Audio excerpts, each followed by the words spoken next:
Okay, first I just want to mention my lesson plan for lesson plan number 2. I laid out all the session expectations, got all my materials ready, and made sure that we did a warm up of some below grade level spelling words, such as dog, up, and she. We did those out loud. We did spelling words out loud, and we did spelling words written. I also did these with complete sentences, and I made sure I did behavioral praise. We modeled through the Elkonin boxes. We had a couple mistakes there. Then we concentrated on some multisyllabic introduction of a new word, and we broke it down, and we got that from the Kearns and Whaley text. We also got a lot of lessons from the UFly EDU, which was suggested by Dr. Campese. He's still having trouble spelling words correctly, and the Georgia standard we use was conventions of standard English spelling using suffixes, base words, spelling patterns, word patterns, high frequency words.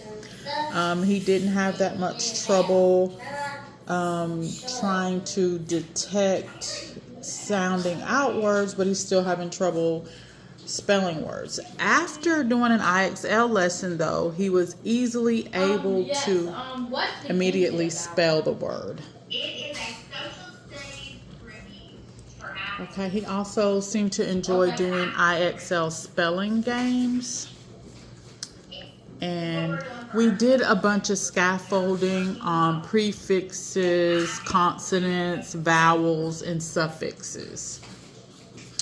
And when we did the activity of the morpheme tree, I would like to point out that he came up with a word with the suffix of full, which was fresh, full. And I did instruct him that that was not a word, and he came up with another word, bashful. So next we're going to get straight into the full lesson. Okay, good morning. Welcome to your second reading tutoring session. You did a great job last lesson, and we focused on spelling based off of your assessments. So today we're going to get session 2 started, and I just wanted to bring to the forefront some of our rules. Okay, these are the expectations for today. Pay attention and actively participate. Accept feedback, and if you need to call in late, let me know. All right, we want to get our supplies and make sure we have everything together, our laptop, our pencils, our crayons, our whiteboard. And if you remember your words from last lesson, we're going to do a warm-up spelling test.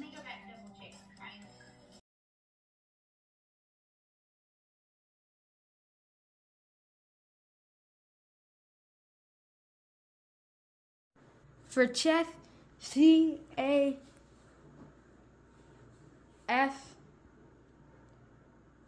Okay, and then how you spell chips? CHIP. Make it plural. Chips. F.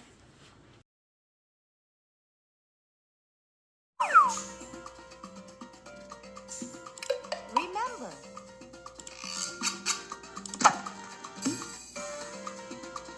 Enough.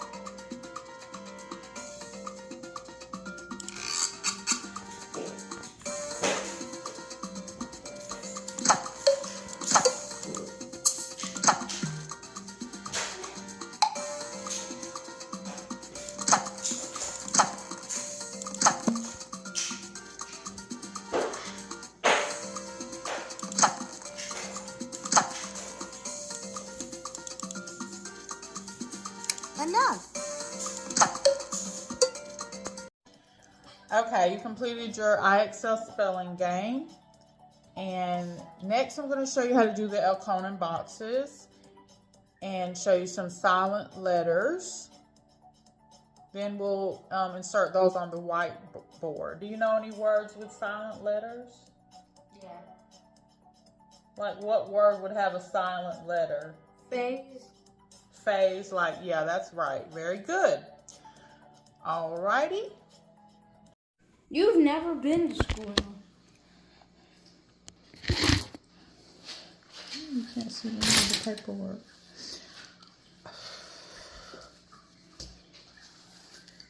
Okay. We're going to use the blocks to show the sounds in the word. Let's just say I wanted to show you the word sit. Okay, can you see the blocks right here? What are blocks? I'm stupid. All right. So the first block stands for S. So, well, the sound of S. So it'll be S. And then the second block is I. And then the last block is T. So that's sit. All right. So what does the first block stand for? Hey guys, if you guys don't want to watch this boring stuff, leave the video and make sure not to like or subscribe. Actually, desubscribe, de-like, don't do anything. Okay, what does the first block stand for? It. So what does the first block stand for? It. So the second block stands for it, and the third block stands for what? T. So you're going to sound it out, not spell it. So it stands for t. So Hey, how long is this lesson going to be? All right, and then I got one more word, that's all. Okay. All right. So let's do the next word of shop. Can you do the blocks for me for shop? Do the blocks for shop. S. They just separate them. No, don't. Sound it out like shh. Ah. Correct. Very good. So you have 4 blocks. They're segmented into 4 different sounds. Shh, sh, up, shop. All right, that's very good. This is an example of how I would want you to do the morpheme tree. Put your suffix or prefix down at the bottom and then put the words in. Plentiful, and the one you came up with, bashful. This is just the morpheme tree of the word he did know how to spell with the correct suffix, bashful, which was correct. Once again, he is trying to capitalize letters inside the middle of words, which he was corrected on. The morpheme tree. Okay, next we're going to move on to spelling multisyllabic words, and we're going to use other words that have double consonant patterns. So, do you know the difference between a consonant and a vowel? Do you? Go ahead. Vowels are used almost everywhere, while consonants are used everywhere. Okay. And what's a vowel? A, E, I, O, U. All right. That's right. Very good. And the spelling words today are going to be using double consonant patterns. And we're also going to be breaking down plentiful. All right. And the words we spelled out were rubber, ridden, cliff, and hilly.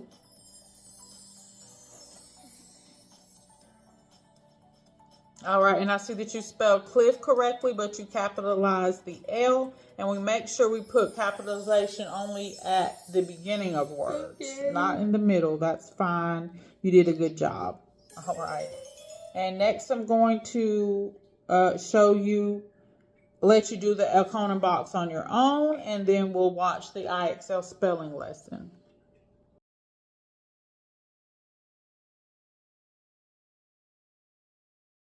Decorate.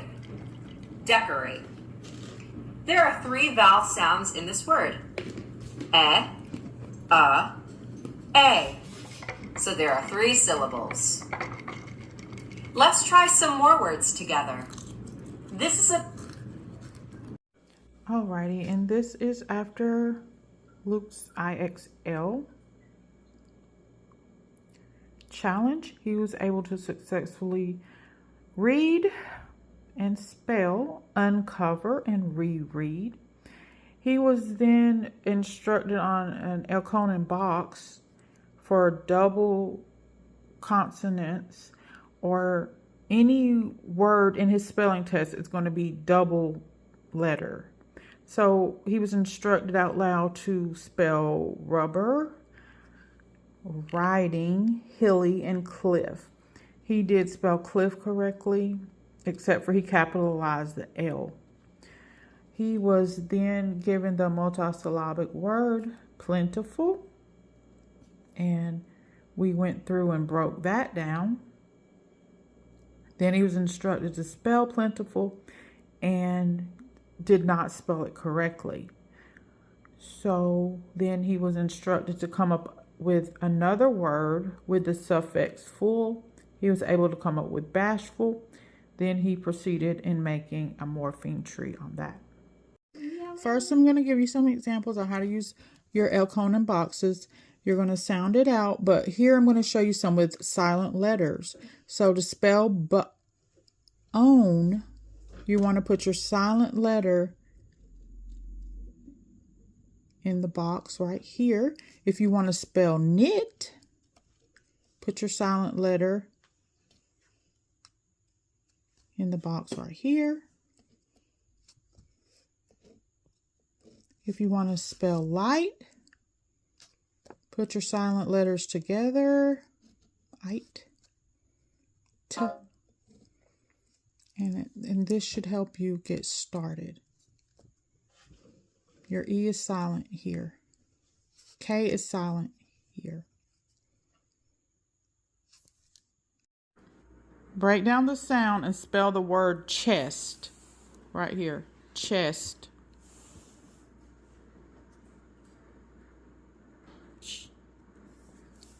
It has to go across this way. Can it? Chest. So you have CH and then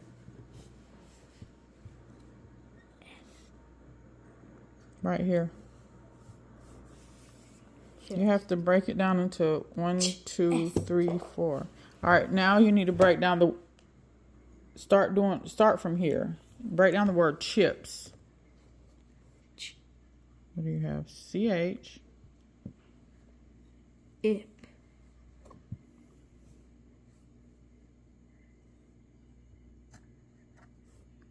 Chips. It's plural. Chips.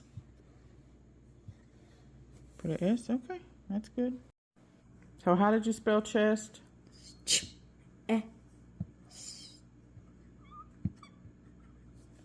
All right, good job. All right, now we're going to be going through decoding the word plentiful. So the suffix is FUL, or full. And do you know what a suffix and a prefix is? The prefix is normally is the prefix at the beginning or the end of the word? No, a prefix is at the beginning and the suffix is at the end. So in plentiful, we have the suffix of full, and that's at the end of the word. Very good.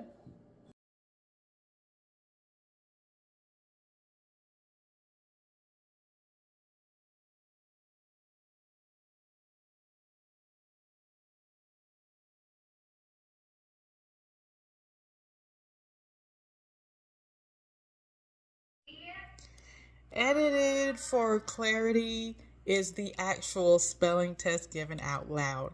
Also edited for clarity is the coloring of the morpheme tree. I like to just round back around to the first session. It was very good.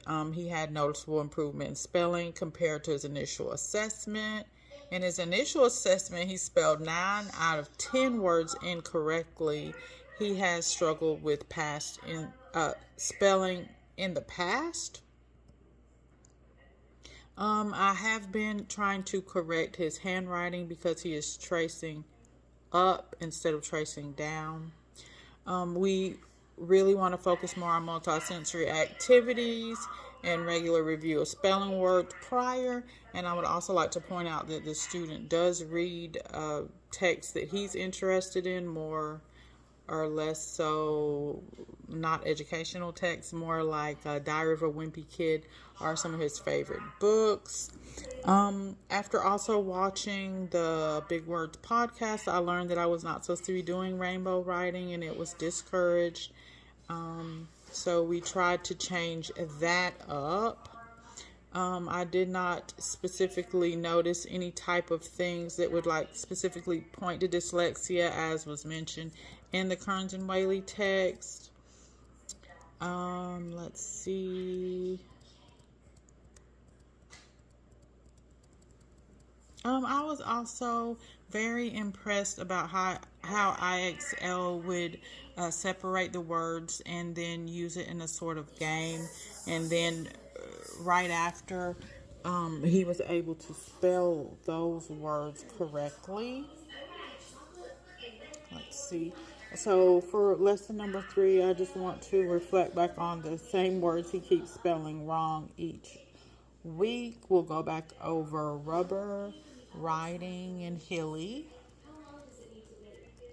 And we also want to concentrate on some of the spelling rules, like I before E except after C, root patterns, and more with the prefixes and suffixes. And then, like I said, more type of hands-on activities so he could try to memorize some of the spelling rules.